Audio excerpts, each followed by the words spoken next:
senators have to raise their right hand and take an oath to do impartial justice. How impartial can it be when McConnell says that he, quote, is taking his cues from the White House? Well, okay, so Chris, go back to the House proceedings. Adam Schiff started those proceedings himself, hidden in the bunker Pam, of the I'm just Capitol. asking you. Hold on. But wait, I'm asking you about McConnell saying he's taking his cues from the White House. Please answer the question. So we weren't given a fair trial in the House at all. Now it goes to the Senate, and these senators, the president deserves to be heard. We should be working hand in hand with them. The rules of evidence will apply. These are the senators who will decide if our president is impeached, which will not happen. We should and will work hand in hand with them. These are some of the weakest charges out there, Chris. You know that. Originally, bribery, all these things were thrown out. Absolutely nothing. We wouldn't be doing our job if we weren't working hand in hand with the Senate to clear the president of this charade, this sham that started with Adam Schiff, your next guest, and we're not going to let it continue in the U.S. Senate. All right. Because we will have fair proceedings. All right. This is Pam Bondi, who I should mention right off the bat got her job parroting Trump talking points on national television because, as the former Attorney General of Florida, Trump paid $25,000 to an organization helping fund her re-election campaign at the same time that her office was investigating fraud at the Florida affiliate of Trump University. And I know you're not going to believe this, but Bondi's office decided not to pursue the case. Shocking, I know. And now, of course, we have Bondi as a member of the Trump administration clutching her pearls on air that anyone would question Trump's inalienable right to rig his own impeachment trial. This comes on the heels of the admission from Senate Majority Leader Mitch McConnell that he's now working hand in hand with the White House. And everything I do during this, I'm coordinating with White House counsel. There will be no difference between the president's position and our position as to how to handle this. To the extent that we can. We don't have the kind of ball control on this that a typical issue, for example, comes over for the House. If I don't like it, we don't take it up. We have no choice but to take it up, but we'll be working through this process, hopefully in a fairly short period of time, in total coordination with the White House counsel's office and the people who are representing the president in the well of the Senate.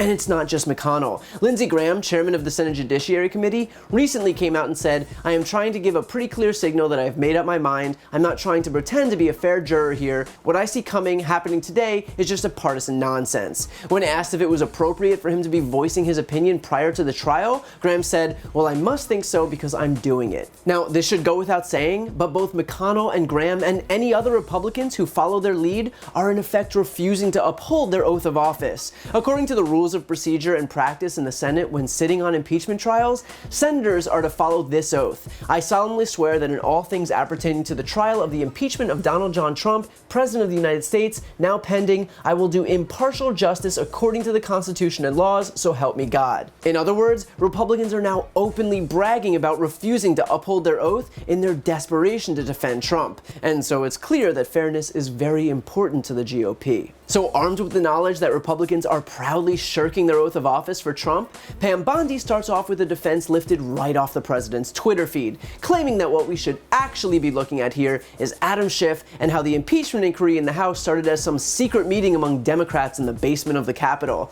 Of course, it wasn't so much a secret meeting as it was a bipartisan one, involving members on appropriate committees from both parties. And it occurred in closed-door sessions because that's standard practice for witness depositions. And beyond all of that, Adam Schiff followed Republican rules, passed in 2015 and signed by then Republican Speaker John Boehner. It's almost like the GOP rigging the rules and then complaining that those rules apply to them has become a recurring theme. And the whataboutism continues when Chris Wallace asks her, point blank, why it's okay for McConnell to be taking his cues from the White House. She says, yet again, that Trump didn't get a fair trial in the House, and so Trump should be working with McConnell and Republican senators. Only, first off, the impeachment inquiry in the House was fair. Republican witnesses were called, and rules passed by Republicans were followed. And second, she refutes her own complaint about valuing fairness. She's claiming how terrible it is that the Democrats made the process unfair, which, again, is untrue, but that their response to that is to also be unfair by discarding the notion of Republican senators being impartial jurors.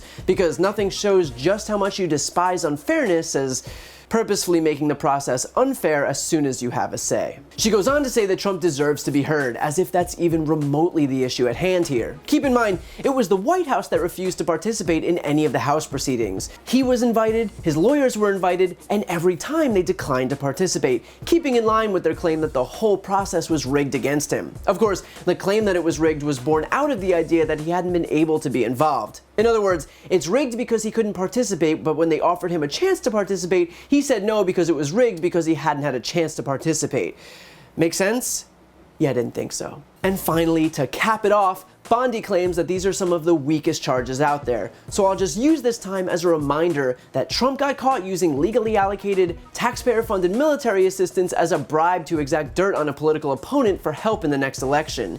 He immediately knew he'd done something illegal, so he tried to hide the summary of the call in a secure server. He got his attorney general to try and bury the whistleblower complaint revealing what he'd done. He stopped his administration officials from testifying to Congress in response to legally binding subpoenas. This is as clear-cut an instance of an impeachable offense as you could find, and some tired gaslighting by a corrupt former attorney general from Florida isn't going to change the reality of the situation.